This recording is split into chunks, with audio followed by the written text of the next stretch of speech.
welcome to our July auction preview. We've got 160 lots coming up in our July auction. We're going to have a look at a handful of stuff that we've got on sale. Starting with this Jag, which technically isn't a Jag, we want to call it a Lynx. We've got it in the catalogue as a Lynx. Same company that made the Aventa, you know, the shooting brake, the Estate, that fabulous 60-70 grand for one of those now. They also had two other options. They had the Spider, so they did a sort of roadstery thing, and they did this, which is the Performer. They did three different types, really cool. They did a 2 6-cylinders, the 3.6 and the 4 as a turbo, or they did this, which is the V12. Got the bumper, the body kit. They don't call that a spoiler, they call it an aerofoil. Different steering wheel, slightly different interior, and then some engine mobs, a cam and inlet and stuff, and a set of polished wheels, yeah. But it's a really cool looking thing. I think well priced. We've got it, I think, at around the £10,000 mark. Same money as a normal one, but you're not going to find another one. This is the only one we've ever had in. We've got a couple of good Jag experts on speed dial who've either didn't know they were around or have never seen one. They know about the event, everyone knows about that, but this is a really rare thing. It's 80s coolness, isn't it? It's really, it's so 80s, it's cool. Yeah, everything's sort of oversized and large, and I love the colour on it, it's really cool. Oversized and large? Oversized and large, yeah, that's the name of my autobiography. Let's move on to something else, Charles. TVR here, come here out. This is the 430, so it's the 4.3, and again, unbelievable condition. This one, the best one we've seen for a long time. It's had a load of money spent on it. We've got a book there where they've had the body off, the chassis all been backed out of bare metal, powder coated, repairs done. We've got Tuscan seats in there that have been re-trimmed by a well-known northeast trim, and again a fabulous job done. The attention to detail on this one is absolutely perfect. It smells nice in there as well, doesn't it? Gorgeous. It's had so much work done to it. It doesn't need anything, and like I say, it is the best one we've seen. Quality sells, green on green. Perfect. You drove that one as well. Normally they've got some rattles and some squeaks, and there's always something to do on a TVR. Yeah. I think this is the only TVR we've ever had in where you could genuinely just get on with it. But it's just been, the guy spent quite a long period of time doing all this stuff to it, and like I say, all the photographs are there, but he's had an engine rebuild as well. So everything's been done that you would normally do on a TVR, and more importantly, that chassis is new. It's been all powder coated, back to bare metal, it's had new outriggers put on it, and it's ready to go. The seats make such a difference in these as well. Normally, I'm not a fan of the seats in the Motor, a bit soft, a bit flat, where that one sort of hugs you a little bit more. You've got a bit more confidence. It's a proper thing, that really is. We love TVRs, but you're not a massive fan. You like something a little bit more delicate, a bit more intricate. Well, a bit more usable. Yeah. So we've got this. There's a few options though, right? Yeah, we've got a few. We've got the Cayman, or, which is my favourite, is the S2000. In, again, quite a cool rare colour. It's had quite a lot of modifications, well, upgrades, but if it's not for you, we've got all the original parts, I believe. Yeah, but the upgrades have been done with proper stuff. Colour makes it. It was even seen on Top Gear. Yeah, so it was the one on that. It was the Isle of Man show, wasn't it? Yeah, so that's pretty cool. I mean, I don't think it adds any value, but it's cool. The value really well is S2000. But you see lots of greys and blacks, and I'm not going to say dull colours, but darker colours, safer colours, and I just think this one stands out from the crowd. Like 100% agree with you, yeah. Really nice. The yellow, I think that's about as good as a colour you get. I agree, for once. Compare it to, say, the Porsche. The Porsche makes sense. You want silver, that was meant to be the daily do everything car. If it's like this, if it revs to like nearly 9 grand, you're allowed a daft colour, so I think that's fair enough. Of course, again, K1's really good value for money at the minute. These nice Z4 there, plenty of two-seater convertibles around in this sale as well, plenty of choice there. And we're going to bring it back a little bit to the older stuff. I think we'll let Toby talk about the Golf. He's the VW guy. I love a VW, as we know, not as much as Fords, but anyway. It's a Spanish import. The guy that imported it into the UK knew the car for 20 years. Yeah. Through the cafe he worked at. Yeah, the car used to come in for a coffee at the cafe, or the guy did anyway. Yeah. Not the cars don't drink coffee, they drink petrol. But he brought it. Top tip. Top tip, don't put coffee in it, won't run. But a nice, very nice example of a Mark 1. The right colour for me, right roof because it hasn't got a sunroof, and I love the tin tops.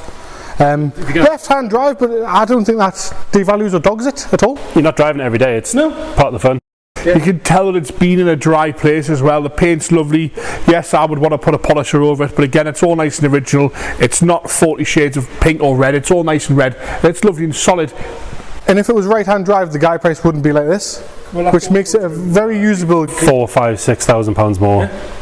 And to be fair, like you're saying, you'd rather polish it than weld it. Yeah, of course. It's really, you can just tell it's been dry. If you look at the boot floor in all the right places, you can tell it's always been dry. It's a very, very nice car. Looks great on those G60 steel wheels. On a VW Heritage coilovers, so it's been set up well. I didn't realise until you told me how terrifyingly expensive.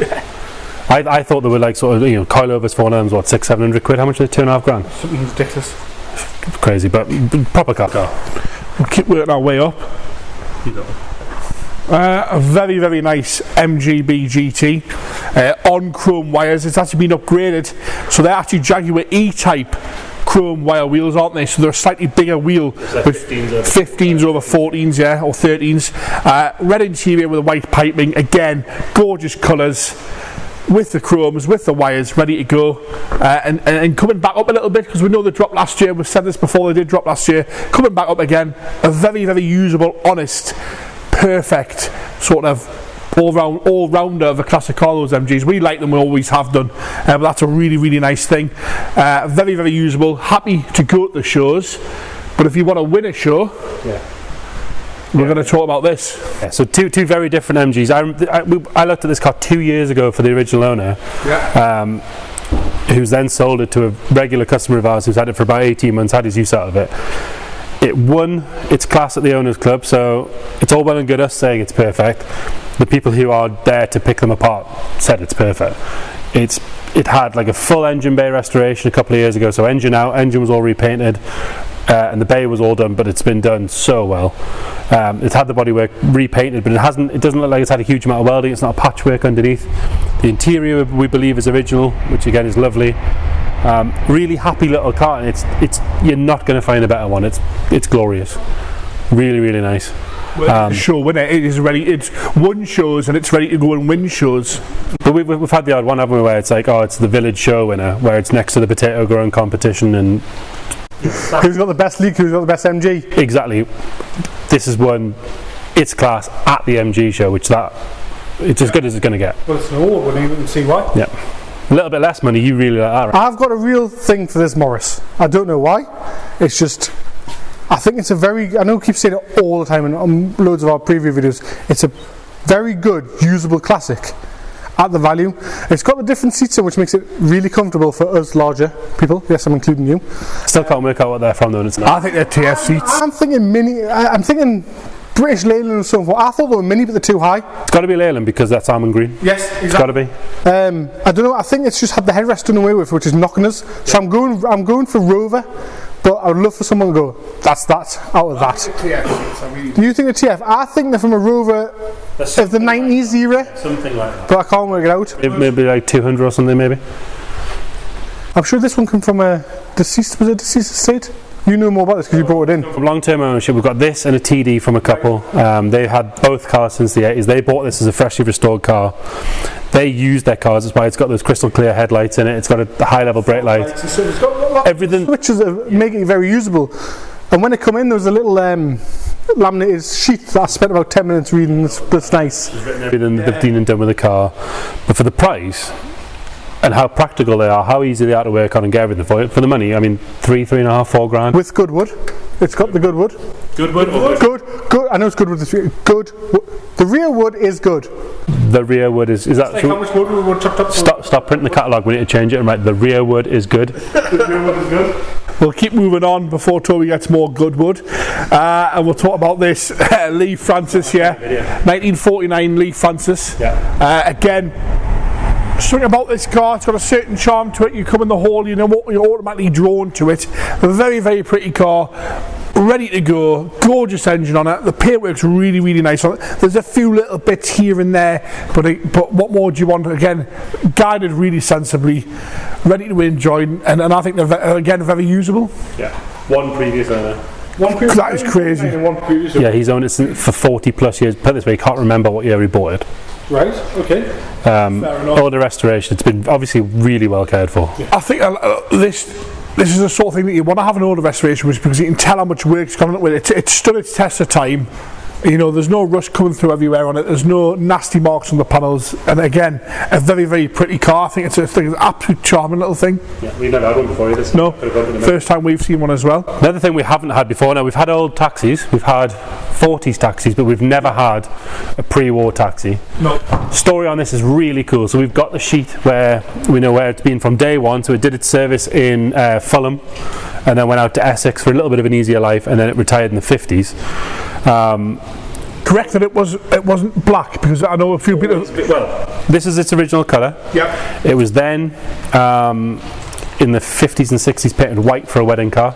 Well, stashed away in storage till 99, where it was pulled out and restored back to what it should be. Original colours, because I know a few people said, oh, well, they're always black, but it's nice the fact that the ones we've had in were always black. The fact that it's blue and black and they are the original colours, it's just a fresh looking thing, and again, unbelievably popular these days because they're used for wedding hire, they're used for promo videos and that sort of stuff, but I'd happily drive around in that. The engine is gorgeous on it as well. It's been done really well, the chrome's good, it's not been overdone, it is just bang on. It's the comfiest seat, obviously it's exposed at the front, which is quite cool, but it's just a really... Well, that's for the luggage there, isn't it? That's where you put your suitcases. Yeah, so you've got the straps down there. We've still got the original fare list from when it was out, how much it cost per quarter of a mile. It's just a really interesting thing. Nice to see. I mean, this job we see everything that comes, you know, from normal stuff like your MGs to but this just sort of stands out, doesn't it? It's really interesting. It's part of motoring history, isn't it? Definitely. Yep. Definitely keeps our job interesting. Special Celica this. So this we have 2 records with Celicas. We've got the record, the auction record for the earlier car, the ST 185, that Carlos Sainz we sold, 30,000+ pounds, amazing car. And then we have the record for this 205 shape, which if you remember that black one, that one owner car. One owner car, yeah. This is better than that black car. Came in from Japan 4 years ago. He's had it stashed in a bubble ever since. He MOT'd it when it first came in to register it, but didn't register it. He's then recommissioned it, MOT'd it, but there's not a mark on it, is it? It's fabulous. I know we cringe at the same, but it's probably as good as it came out the day it left the showroom. I think if you're picking a little bit of wear the gear knob, and that's always sort of found with it, wasn't it? The writings come off a little bit where it's been changing gear, but that is it really. And you get one shade of silver, which makes a massive difference on these cars. It's not a patchwork quilt of paintwork, and again, something that's good up in value are these Celicas. Especially when you look at a competitor. I mean, compared to the Supra, same sort of thing-ish. Even the Impreza, like the P1, the same sort of thing. Yeah. Crazy money. Buying anything really good for less than 50-60 grand. No. And this is, you know, sub 20. Yep. For easily the best one around. You're not going to find a better one. It's a lot of car for the money. Which I think is probably true of those, but I'm going to let you talk about that because they're full. We're going straight forwards. Yeah, we can talk about something. Yes. Well, we've got the blue XR2, which we sold 2 years ago to the current owner, who's not really used it that much, but enjoyed looking at it. First classic car, wasn't it? You thought, I'm going to use it all the time, and just didn't use it a lot. He's kept it right. Which is a very nice example, very nice car. One of my favourite colours, that Paris blue, one of my favourite colours for one of those. But they're a nice comparison because this is sort of, it's been painted and it's been tidied up, but it's always been a nice car compared to this, which is super rich, which Toby knows a lot about. Picked it up, and the gentleman I got it from, who the vendor is, and states there's no proof that it's been painted, and we actually agree. We think it hasn't been painted. It's very original and just very, very nice car. Good in the like all the telltale signs around the seals. It's got the right amount of orange peel, and if someone has painted it, they've done a very, very good job. Cracks in the plastic bumpers, right? But he didn't want to change them because he didn't want to tear from the car, which it just adds a bit more character. If you've got to stand and study the car to see if you think it's been painted, normally when they're being painted you can sort of tell, even when they've had the best paint jobs ever, because you go, hang on a minute, that paint job's almost too good for a 1990 car, like this, where this is sort of very so everything matches on it, it all lines up right. So the fact that we've got to really question, has it been painted, normally you come to the point that you think it's original, isn't it? Yeah. Nice big history file with it. It's, if you want one to stash in a collection, or you've always fancied one, or you maybe used to have one, or your dad had one, you can't go wrong with either of those, to be fair, for the money.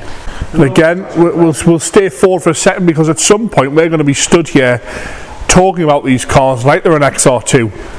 You know, in sort of 15 years' time, we're going to stand there and go, oh, remember we used to sell those XR2s? This is the equivalent, is the modern version, is the ST. And again, there are 2 litre petrol, these ones. NA. Yeah, naturally aspirated.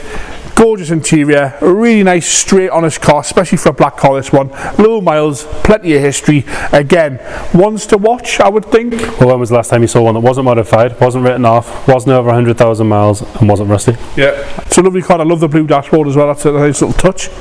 We're gonna go up the engine sizes here, aren't we? We'll talk about some V8s. Charlie loves a V8. Everyone loves a V8. Well, we've got a nice mix of sort of German super barges, haven't we? Yes, is that what you barges. Well, you've got like Charlie said earlier on, you've got the family super barge. So that's the 4.8. Yeah, the S. So it's the KNS 4.8 in black. And again, what year is that car, Toby? 07, 08? Yeah. For a black car, the bodywork on that is absolutely gorgeous. It's your family super V8, that one, isn't it? It makes a lovely noise. Yeah. Actually, I think they're aging really well. Yeah, it's car now. And again, like the ST, so like clean ones look like. When was the last time you saw a clean early X5 without the daft wheels on? They look so good. That's the same.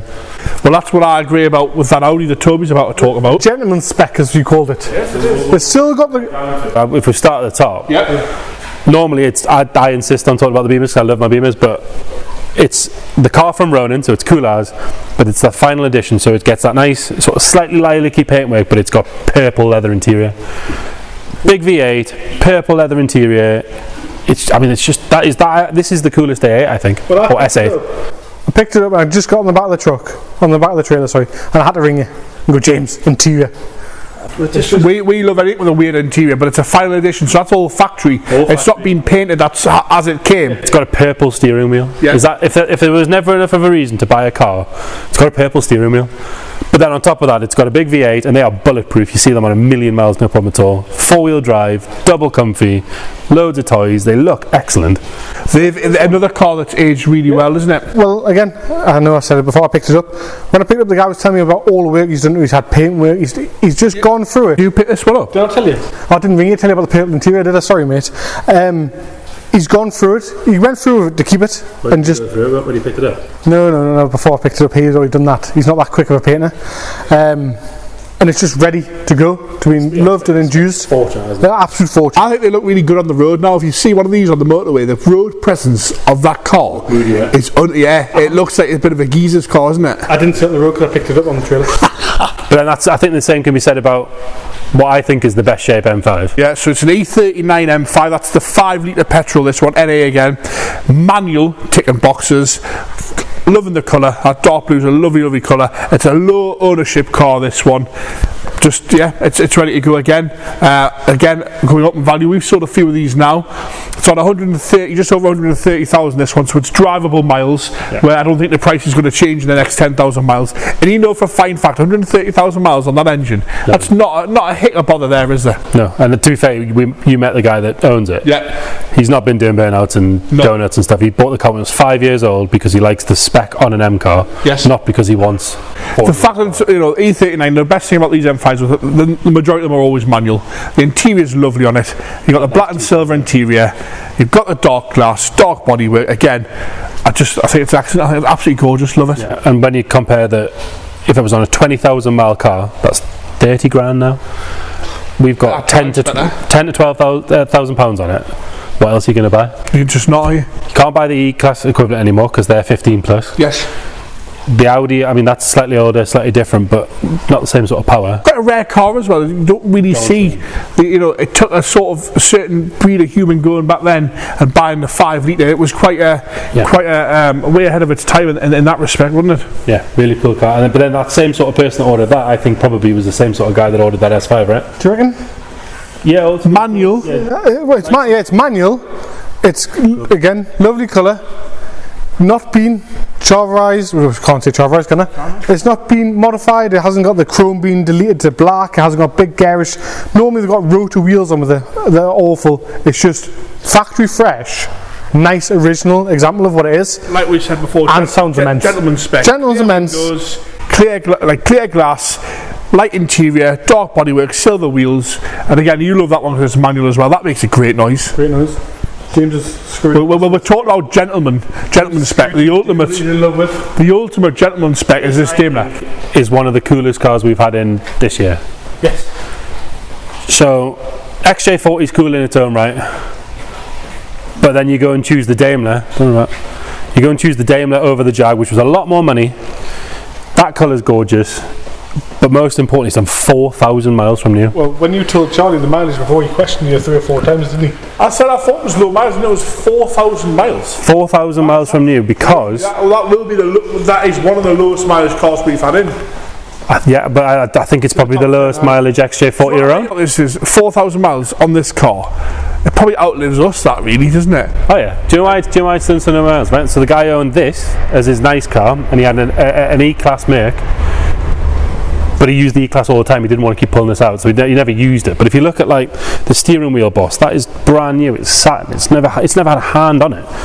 It's fabulous. But it is the newest Jag you're ever going to buy on those miles, because it's done 4,000 miles in the year of the car. You're never going to get one in this condition. We say it all the time, find another one. But Daimler, sorry, it is a Daimler. But you can get away with it, because really the Daimler at that point was a trim level. It wasn't. Unbelievable. You bought them from Jag. How much that was new? We know how much it was. There's receipts and everything in there. I can't remember exactly. It's best part of 30. You couldn't go buy a new Jag because you can't buy Daimler. New Jag, or even not a new Jag, a modern Jag on that miles for that money. No. So it's win-win, isn't it? Really? Yeah.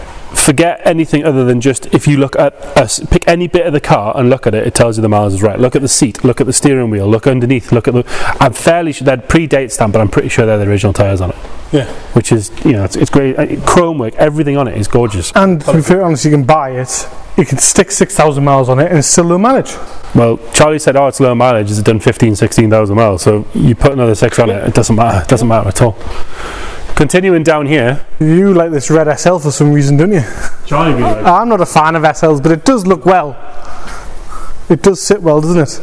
Well, there's two good examples of that model. I mean, this is when they started to get really good, I think. That's a 324 valve. It's red. It's got black interior.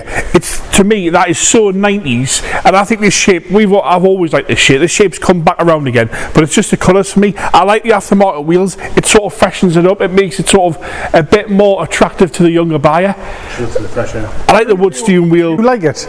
You like the wood steering wheel? I was literally just about to say the only thing I would change is the steering wheel. Well, I think it's very 90s, and again, red on black, tick tick tick. But if you're not going to buy a car because of a steering wheel, I'm sorry, we can't. No, I'm saying the only thing I would change on it. Yeah, I think these have started to come back around as well. They're aging well as well. Well. You forget it's not a 20-year-old now. Yeah, but it's still, I mean, bulletproof reliability, folding metal roof, so you can use it in the winter. Yep. I had one through winter; it was no problem at all. You had your roof down during the winter. If it comes down, why wouldn't you put it down? But that one's all the same colour silver, so it's not a patchwork like they quite often are. It's a nice spec for 5-6 grand. What else are you going to buy? I mean, it's MX5 money. Yeah. And you're buying an SL, that's a flagship Mercedes, for 5 grand. German engineering. That's exactly what it is. It's just two very different estate cars. Why are they different? Well, that's a Ford, that's BMW. Oh, okay, moving on. So if we go back down here, yeah, you're right. Really fresh car though. Lovely, like low spec, 316, cloth, manual, hubcaps, which we love. Absolutely loving that. That's so fresh to us in silver. Clearly had a lot of work done to it. It's had a paint job. It's had plenty of money spent on it. I love the cloth. That to me is the perfect classic daily driver. Well, you either spend all of the money and buy a 325i Sport M-Tech for what, 15 grand? Yeah. And then try and find the right spec, or you go the other end of the scale, which I would do either. I'd be happy with both. Like you say, Povo spec, but really fresh. It's lovely. Yeah, it is lovely. Like Charlie just said about that one, you could daily drive that happily, go under the radar, rock up to a show on a Sunday, and everyone will enjoy it and like it. What I like about that is it sort of floats through life, doesn't it? It just floats under the radar. Like you say, under the radar. You don't need to do anything with it. You maintain it. That's all that car wants, is servicing and maintaining, and that is it. Yeah, lovely car. Other under the radar. I'm sorry, there's no radar in the world that this goes under. This beats the radar. Yes, it outruns the radar. That runs the radar. Mark 1. It did start as the same spec though. It started as 1100 base model. Base model, but it's not a base model anymore. Is it not? I think someone's put some wheels on it. They might have tuned the carb slightly or changed the engine. Right, okay. So it's got a 2JZ turbo in, mounted to a 5-speed box, beam been built to a nice standard. It's cool. Spent 3 years. It's 3 years. They started with a really nice shell. Yeah. It is a nice straight shell. Imagine being at the traffic lights in this. You sat there and people put it and go, oh, why is there a 3-litre badge on the back of that 1.1? And then all of a sudden, just doing everything off the traffic lights in this retro coolness of Toyota power. It makes such a good noise as well. You've seen them with YBs and everything in, and which is cool, but I think this just takes it to the next level. Let's put a Jap reliable engine in a state car. You can argue, I mean, what 2JZ is probably the most tunable engine in the world. Yeah. You regularly see them at 50. You can also buy overnight parts from Japan. Are you going to tell him that's not a thing? Because he still thinks it is, you know. Just ignore him, right? It's no matter what you do to it, the minute you change the wheels or lower it, you've ruined the car and the guy that's always going to tell you that. Purist, not to everyone. To the purist. There's a massive following for modified Fords anyway. So if you're going to upset someone, Do it properly. upset someone. Yeah. So the engine's same engine you found, the Supra, GS300, all that sort of stuff. It's running about 350 brake. Again, how you know it's been done well, it's running the same clocks that came with the donor car, which was the Lexus, but everything works on it. Do you know how you know it's done well? The engine management light comes on when you turn the ignition on like it should, but goes off. It's not on permanently. It's been done properly. Exactly. You can run the OBD, so you can still fault find on it. It's on the standard turbo, but it's stainless all the way back, so it sounds lovely. Mounted to an RX-7 box, RX-8 box, which is easier to find than a Type 9. These two are getting really happy, aren't they? I'm going out of shot. Modified Fords is they're knocking about that someone's just lobbed a Z-Tech in it, chopped and welded everything so it fits, and just called it a day. It's a bad, is what you mean. Yeah, and that's not what's been done with it. No, I mean it's got anti-tramp on it, it's got anti-dive on it, it's got rose joints and polybushed all around. Being honest, it wants corner weighted and set up properly. It does. Slightly, a couple little jobs done. Yeah. But every Ford's going to want that. Even down the wheels, you were telling me they're what, $2,000 to get done or something ridiculous? Banded RS 2000 steels, which I like, you personally would change them. I would change the rolling radius size slightly bigger. Even if you just change the tyre, but that's me. I lifted slightly, but I'm getting old. It's like a blank canvas for whatever you want to do. If someone wants to go hill climbing with it, they're gonna set it very differently. Yeah. Someone just wants to go and be a yob in it, just leave it like it is because it's yob ready. Anyway, we could go on for hours about this. Should we go to the other two Fords while Charlie's getting tired? Two more sort of original Fords, I guess. Fully restored UK car, 1600 Sport. Yeah. When was the last time you saw a UK one though? Exactly, a UK one, and in this condition. And again with this one is, you want to see, if we could turn this car upside down, we would. Underneath this car is absolutely gorgeous. You've never seen anything like it. I wouldn't do that. It's absolutely gorgeous. 1600 Sport, UK car, ready to go. Arguably, again, we keep saying this, but one of the best ones we've seen, even through the RS 2000s we've had, the customs, all that sort of stuff. Overall, it's been restored. It's had an absolute fortune. You could not restore this car for the money that we've got on the guide. Simple as. You couldn't even get a decent shell done for that price. Again, people keep saying it is a UK car. It's never left the country. It's had a SA tank put in, hasn't it? Yeah. Keep getting these YouTube comments, right? So they're super vigilant, right? Well, they're super vigilant. Oh, it can't be a UK car, it's got the tank in, which is a common mod because it's a much bigger tank. But then other people are going, but look, it's got the bonnet state on the right side, it's got this. If you know your Ford, you know it's a UK car. Yeah. Fair enough to put a different tank in. But we've also got registration documents from the day it was sold from brand new. And it's not, the difference is it's not in UK condition to the Ford that we normally see. It's been done properly. It's a proper thing, and that's all that needs to be said about that. African, it'll have an Essex in it by now, and sun strips, and it'll be just It's had loads of engine work done. I'm sure the vendor said the engine was still got a warranty on the engine, and it starts on the button. Fabulous. We'll flip over to the other side of. It wouldn't be a preview of what cars with it, James. James, you've set the proximity alarm off. So there are. There's a test. The proximity sensor works in it, so if you do that, it's going to go off. But it's quite a rare car.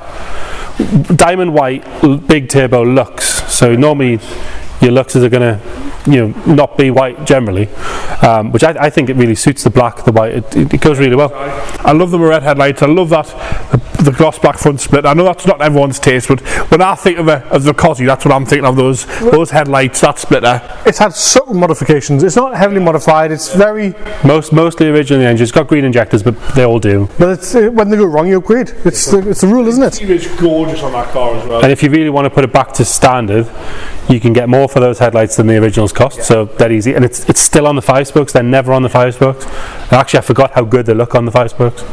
So yeah, I'm really into that. We'll go back onto some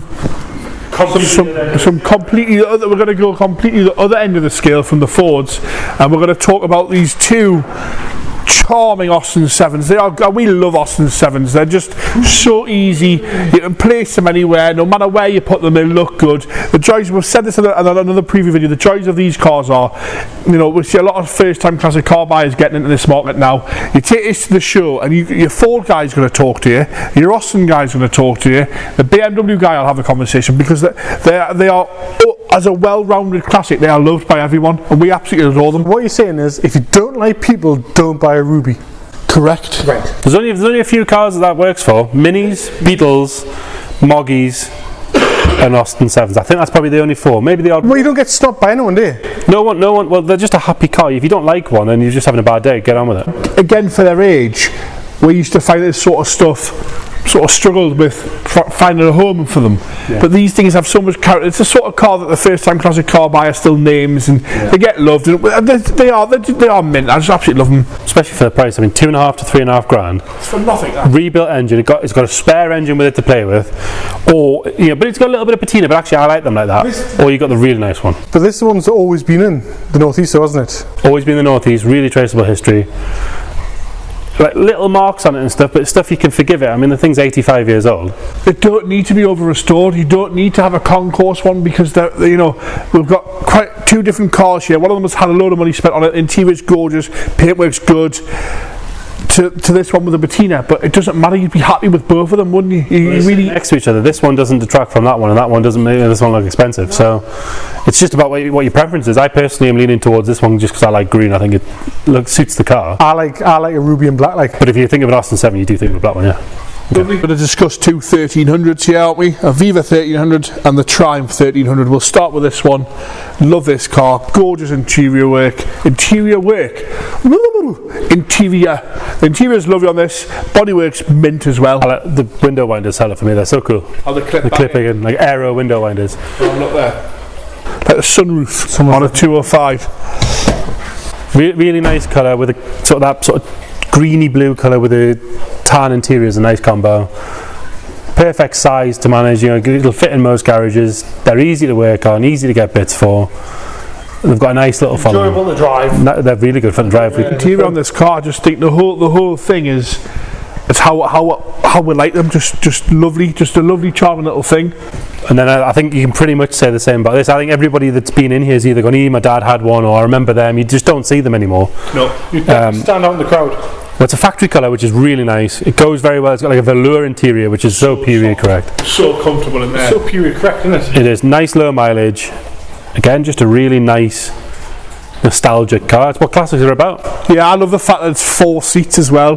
Like individual seats are so comfortable like that. Yeah, lovely, absolutely love it. Tired when you're a kid, right? Yeah, it's so comfortable in there. If you're going to talk about comfortable cars, we're talking about Clio.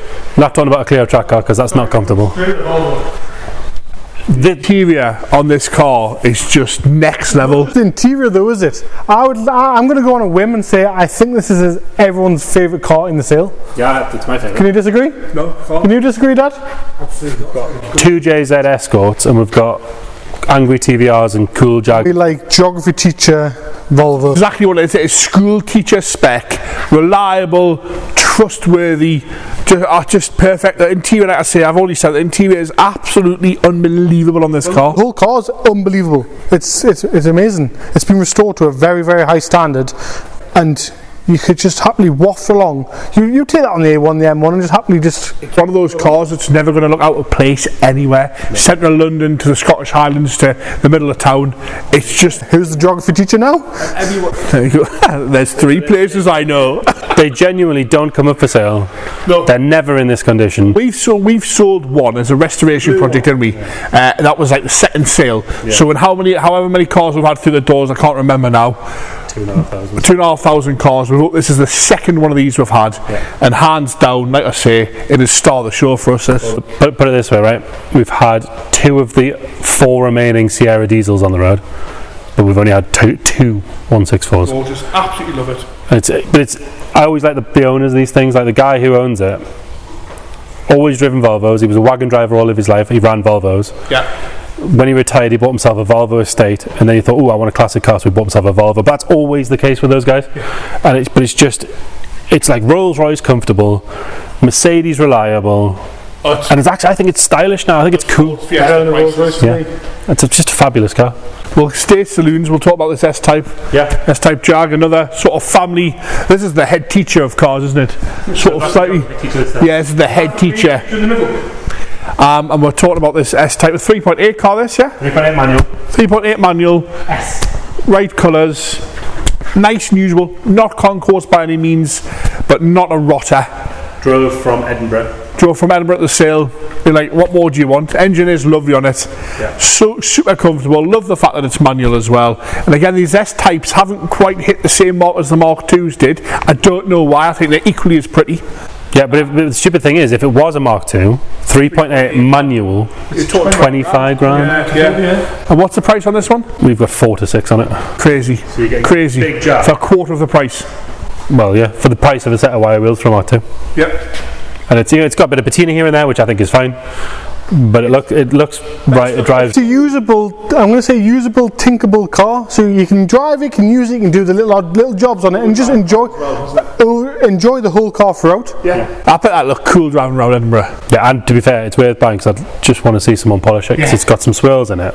Which, look at that, they'll come straight out. Yeah, lovely. Really cool car. Got some nice British classics to choose from, that sort of same 50s, 60s era. Yeah. Starting at one end of the price range, you've got a little midget. It's been debumpered. It's got an angry carb on it. 40s? It's got 40s on it, or 45s? 40, yeah. I think it's 40s, isn't it? Yeah. Nice paint job, nice interior. Well, we actually sold this car, I don't know if you remember. Second sale? Second ever sale. £3,000 to £4,000, you could get straight in and enjoy it. You can enjoy what's left of the summer with it. The car makes a cool sound. You can keep tinkering with it and off you go. Yeah. But then for 10 times the price. Right, okay, if you want to work it that way. 10 times, is it 10 times the enjoyment? Probably, for me. Depends what you want to do. So it's been a long-term restoration that hasn't been finished. When I say it hasn't been finished, it hasn't had any liquids put into it, so it's had all new brakes, everything, but no fluids put into it. Same goes for the engine, apart from, I think he said he put some oil in, turned it over and dropped it out or whatnot. But he keeps doing that. It wants a loom, a wiring loom. Yeah. The old loom, I don't know if it's with the car or not, but anyway, you can buy the new loom. It's not a great deal to do. No. Put a loom in, fire it up, a couple of little jobs, and you have a hell of a Healy. Yeah, I mean, as a fully finished car, you're talking £50,000. Yeah. And for the price we've got it at, 25 to 30, it's just not daft. It's ready for some historic racing and that. Put a loom in it, get it running, get yourself registered, and away you go. For with the tyres, things and stuff like that. More importantly, it's got louvers and a leather bonnet strap. And side exit. See, that's all you need in life. Lovely TD again. We seem to have one TD every sale these days. Again, you've started saying that, and now every time you say that, we seem to get another TD. So we have had one every sale this year. we had last year was Bentley and Argers. This year's it's TD, so they're coming back around again. This is actually, it's from the same home as that Moggy. So again, that's why it's got these crystal clear lights, but restored in the 80s. They've owned it ever since. Couple of little very small marks, but other than that, it's a really nice car. Loving the colours. Type 9 5-speed gearbox, which I think is really cool. Make it very cool but usable. Just, it's a lot easier on the motorway in fifth gear. Love the tan on the white with the red. Again, ticking all the colours on that one there. Other end of the scale, we've got quite the opposite end of the midget scale, isn't it? I've got a quirky layer. I like the quirkiness, and it's doing it for me, As you can see, it's been sort of wide-bodied, hasn't it? Yeah. Colour-coded and wide-bodied. Again, the amount of money in this car to get at this stage, you cannot buy. You could. 16, I think it was 16 or 17 grand spent on it, or was it more? Something ridiculous. We're loving it. It's sort of got that RV8 sort of vibe to it as far as a midget. That's exactly what it is. I generally couldn't work out what it is. It's got an RV8 vibe to it. Yeah. The wider arches, the flared out bottom sills. Best thing about that Lynx Jag coming in is this car came in 2 weeks before it, and we've been going, what colour is it? What colour is it? Where's this colour come from? We couldn't work it out. It's a Jaguar colour. Yeah, it's the same colour as the Jaguar. So the Jag's the same colour. So that's the main reason why I love that Lynx, is because this was really annoying me. So what you mean, your OCD was getting irritated by what colour is that? When a car comes along, boosh. Moving on to something a bit more modern. Two, haven't we? Yeah, but we're going to specifically spend about 15 minutes singing the praise of this car because Dad really likes this car and quite fancies it for himself. So anyone that buys this car gets, what, a year's free petrol? that fair? They don't actually, right? Because some Put like a waiver on the bottom of that saying that. So this is a 996 cab. Facelift in silver, as fresh as you're going to find. We know it's a nice car because we know Dad's a fan on these and he's been all over this, really into it. Manual, I can say that. Manual, is it a ruffle level car? No. No facelift. It is ruffle level, yeah. So it's ruffle level, manual. It is ruffle leather. Ready to go. All one shade of silver, more importantly. Well, how many 996s have we had through in the last 2 years? Do you remember when we were younger? No. So take you back to a time. And Dad used to always go, Tiptronic's the way forward. But this is manual. Yeah, I've just noticed that. Grown with age, it's fine. Okay. But how many of them do we have in where they're either Cat D, the bumper's the wrong colour, the badge is peeling off? Where people have scraped and put petrol in's always the wrong colour. The seats are worn. Had a hard life, whereas this one to me looks like it's always been cared for. Yeah. But I think the same you can say about the Targa. The Targa's... Me's the winner. I've got a... Do you know why the Targa's the winner for me? Because you didn't know that the glass hatch popped open and now you've learned that the glass hatch pops up. Charlie says he knows it did. This is a non-ruffle level tip car. Targa roof again, you don't really see that many Targas around. From the back end, it's a gorgeous line that with that lovely big glass window, like being in a conservatory. I think that looks 5-6 years newer than the equivalent coupe because the glass. Better. Open the hatch to put shopping in. It's a hatchback, basically. Hatchback. And actually, for the money that these are now, 10 to 12 grand. It's a lot of car for 10 to 12 grand. Ford Fiesta Mini, sort of as a new Fiesta. But it's sort of scary that the boxes are creeping up there as well. That you know the boxes are hitting sort of the 5 to 8 grand. Yeah, rebounding now, aren't they? Yeah, definitely. But so it's a good choice. But if you've watched these since the start of the summer, they are starting to turn around. Yeah, 100%. You couldn't give one away last year. Proper cars, really like them. Make a good noise as well. I think finally, a pair of very different but mostly modified BGTs. Yeah. Well, this is the one that's been done for a good customer of ours that does a bit road rally. Whereas this one, we've known this one for 10 years? 10 years? 6, I think. Sorry, 6 years. Well, anyway, we've known for a little while. And it's... So it's a conversion V8. Yes. So it's a GT conversion V8 car. Gorgeous engine on it. Again, it's done plenty of, not road rallies, it's been plenty of events in this car. The owners club rallies. Yes. Like road tours. Yeah, road tours. It's got the timers and whatnot in there, but it's got electronic ignition with the switchable ignition. Yeah, but you control it by Bluetooth. Yes. It's quite cool. Rover V8, Edelbrock heads, manual gearbox. He's dropped 2 different anti-roll bars off because he's got one that he likes which keeps the back end a bit softer. He's done the car to his spec. Electric power steering. He's done the car to his spec, but his spec is the right spec, if you like. 5-speed box on that one as well. So it's a V8 5-speed box, electric power steering, so usable with all those modern upgrades. And we're definitely going to put out is a taut Webasto roof. Yeah, I need a Webasto on an MG because otherwise it's just you just need that little bit of space. You need the wind in my scalp. But then for half the price, again, that's been done well. Yeah. He's been looked after. He's done loads and loads of rallies in that car. There's loads of people that know this car. He hasn't done loads, he's only done a few. He was doing it while he was building his Cortina. The only way he's building his Cortina. He's done 4 or 5 rallies in it, but he's done well. But he is meticulous, so he'll take it back, put it on left and polish the underside when he comes back. He prefers doing them than driving them, doesn't he? That's what you were saying to me this morning. That's ready to go, but a classic racing. And if you don't like the bucket seats in the roll cage, Yeah. we've got the original seats in the back. It's a built-in roll cage. Take that out, sell them. You get some money back. Oh, chrome bumper Primrose MG. Do you want to know? Exactly. So we've got 160 lots in our July auction. This is just a bit of a tip of the iceberg of what we've got. Have a look on the website. The full catalogue's now live. Every car has 30 plus photographs, 15 minutes with a walk around video. We're open every day from now till auction day to come and have a look at everything. If you can't get here, we can do video calls, we can do extra photos, whatever you might need. You've just got to get in touch and ask. Thank you very much for watching, and we'll see you on the next one. Why so odd?